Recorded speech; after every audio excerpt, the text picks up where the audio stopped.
This criminal spent 15 years in prison, got out with nothing, and created a bread company that he later sold for $275 million. I'm gonna tell you exactly what he did and how you can do it. So, his name is Dave Dahl. Dave was born in 1963 in Portland, okay? In 1987, he went to jail for burglary amongst a lot of other crimes.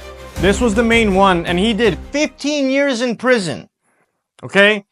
In 2005, he got out after 15 years, got into his dad's bakery, and started a company called Dave's Killer Bread, all right? You've probably seen it.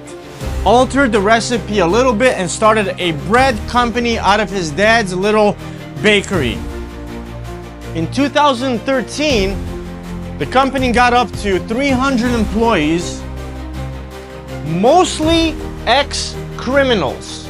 Mostly ex-criminals. So people get out of jail, Dave hires them to work for him because he believes in second chances and also wants to grow his business. In 2015, Dave sells his company for $275 million to Flowers Foods. He grew, he got their attention, and he sold the company. How did he do it exactly? He got into his dad's bakery. He created a better recipe, a better alternative for a healthier, more tasty bread. And then he just got into more and more stores. Literally, hello, can I get into your store? I have an amazing product. Can I send you a sample so you can try it? All right.